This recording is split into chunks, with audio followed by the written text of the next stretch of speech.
शकट चौथ व्रत के दिन महिलाएं घर व मंदिर की सफाई करने के बाद खुद नित्य क्रिया से निपटकर भगवान गणेश का स्मरण करती हैं। इस दिन की कई व्रत कथाएं भी हैं जिसे व्रत करने वाली महिलाएं पंडितों के द्वारा सुनती हैं। हिंदू धर्म में संकष्टी चतुर्थी शकट चौथ 29 जनवरी दिन सोमवार को है। इस साल सोमवार के दिन संकष्टी चतुर्थी शकट चौथ का पड़ना बहुत ही शुभ माना जा रहा है।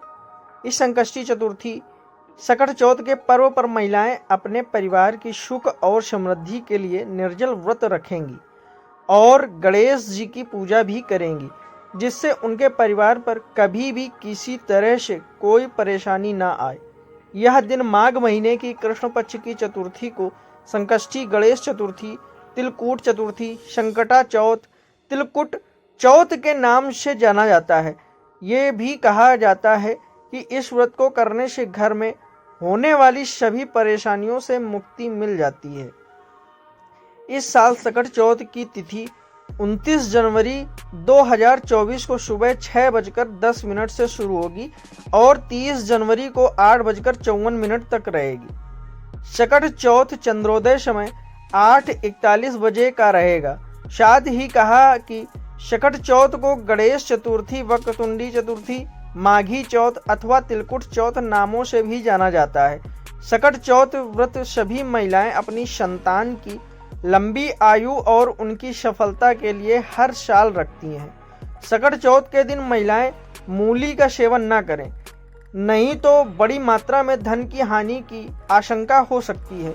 देर शाम चंद्रोदय के समय व्रती को तिल, गुड़ आदि का अर्घ्य चंद्रमा, गणेश जी और चतुर्थी माता को अवश्य दें। अर्घ्य देकर ही सभी महिलाएं व्रत खोलें। इस दिन सभी महिलाएं निर्जल व्रत रखें। संतान की सफलता के लिए रखा जाता है व्रत। संतान की सफलता के लिए माताएं शकट चौथ व्रत को निर्जला रखती हैं।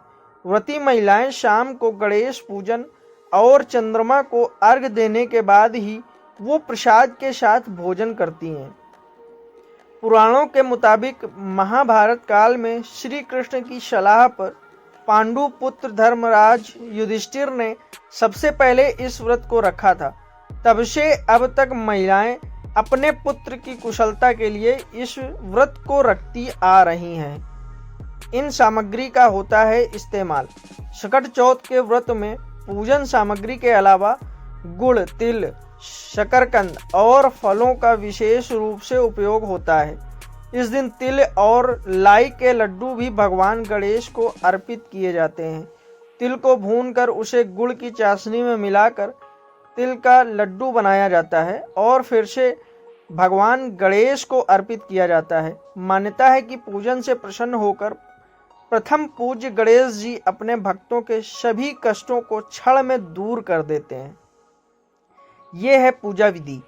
शकट चौथ व्रत शुरू करने से पहले सुबह स्नान कर पूजा के लिए भगवान गणेश को स्थापित करें।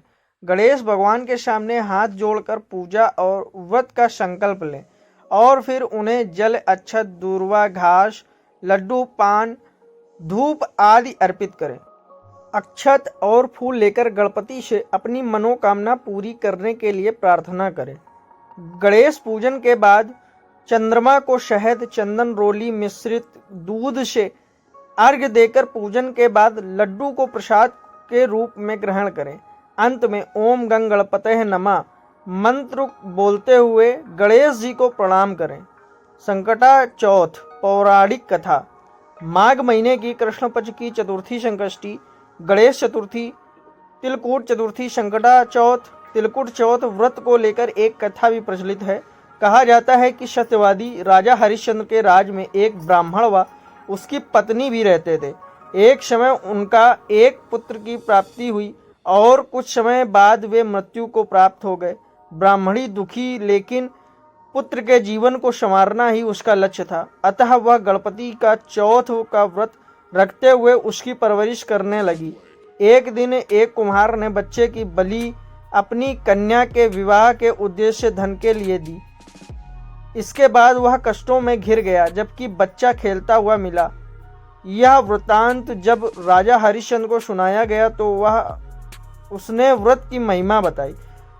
तिल चौथ सकट चौथ पर चंद्रोदय का समय रात्रि 8:20 पर शुभ मुहूर्त है। इसमें चंद्रमा को जल अर्पित किया जाता है। उसके बाद ही व्रत खोलकर खाना खाया जाता है। सबसे पहले भगवान गणेश की मूर्ति को पंचामृत से स्नान करने के बाद फल, लाल फूल, अक्षत, रोली, मौली अर्पित करें और फिर तिल से बनी वस्तुओं अथवा तिल गुड़ से बने लड्डुओं का भोग लगाकर भगवान गणेश की स्तुति की जाती है।